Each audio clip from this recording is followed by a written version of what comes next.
there is one hadith that is very fascinating, and it is an authentic hadith. Our Prophet ﷺ said, Al-Jinnu thalatha.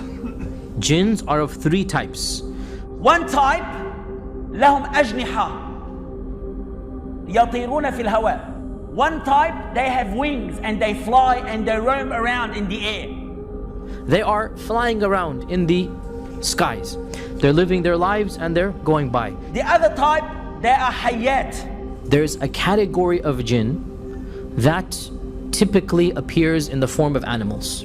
And two animals in particular the jinns love to appear in. But sometimes there are other animals.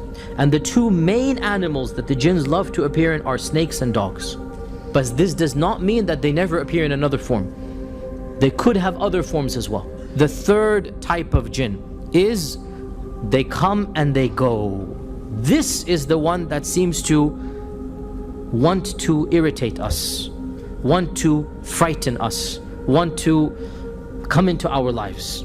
This third category. Again, there is a lot of discussion about this hadith. And there are some things that we can say very definitively. First of all, the question comes, are these three types the only three types of jinn? Some of the scholars say that the Quran and the Sunnah mention more than these. So these are an example of three types of jinn. But what I want you to take from this hadith, notice how there are three different types that the Prophet ﷺ talks about. And notice how the three have different characteristics and different abilities. So notice one flies through the air. The implication is that one flies through the air and the other one doesn't fly through the air. Some of them are good and some of them are bad. The good jinns are called jinns and the bad jinns are called shayateen. The jinn are all different. They have different abilities, different characteristics, they do different things, they like different things, they dislike different things. And there are different categories of shayateen.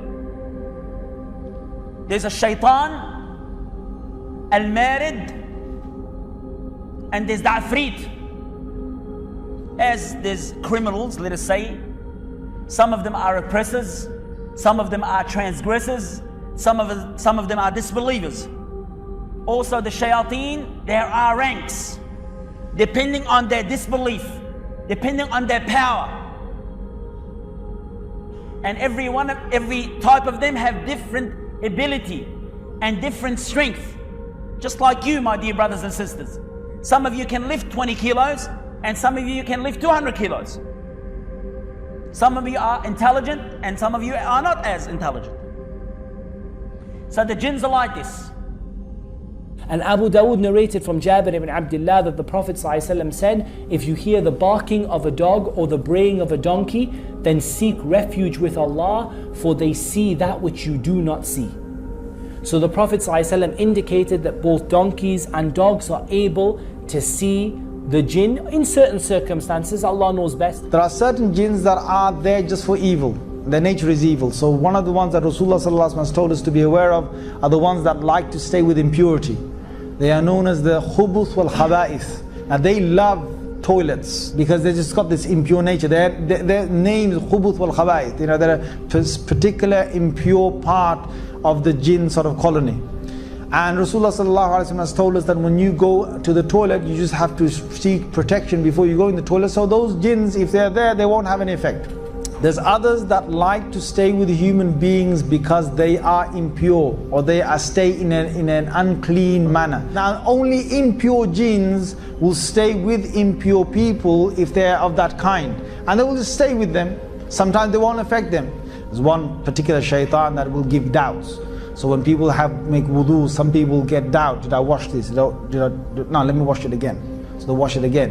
And then after that, did I wash that little part of my elbow? No, let me wash it again. So they wash it again. This is doubt. This is doubt. And if you see any person who's in that, the best way is to get somebody who looks over them and tells them, just listen to me. Yes, you washed it. Now you just carry on. Allah subhanahu wa ta'ala tells us that the jinns say, وَمِنَّا الصَّالِحُونَ وَمِنَّا دُونَ ذَلِكَ. Some of us are righteous and some of us are not. وَكُنَّا طَرَائِقَ قِدَدًا. And many of us have different ways and different ideologies and different thinking. Some of them, the jinns, are Muslims. Some of them are disbelievers. Some of them are Jews, Christians, Buddhists, atheists, monks, everything. the same as human beings. Many people mistakenly think that all of the shayateen are chained up in Ramadan. This is not true.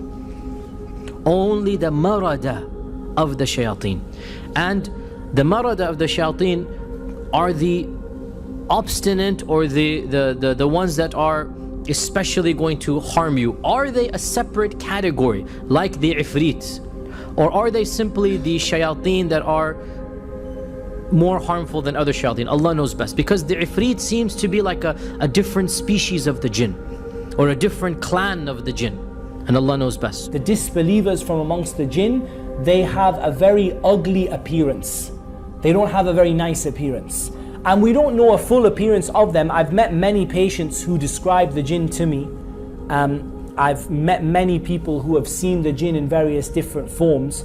But I'm going to only quote you what Allah Azza wa Jal tells us about the jinn in their appearance, or about the evil beings from amongst the jinn. Allah Azza wa Jal tells us about the tree that grows from the base of the hellfire. The tree of Az-Zaqum. The tree which is ta'amun athim, which is a very painful and an evil tree.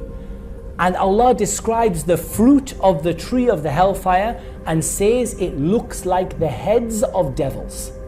So if you imagine this horrible tree, this horrible poisonous evil tree, and you imagine that it looks like the heads of the shaitan, you can imagine that these shayateen are not particularly nice in appearance.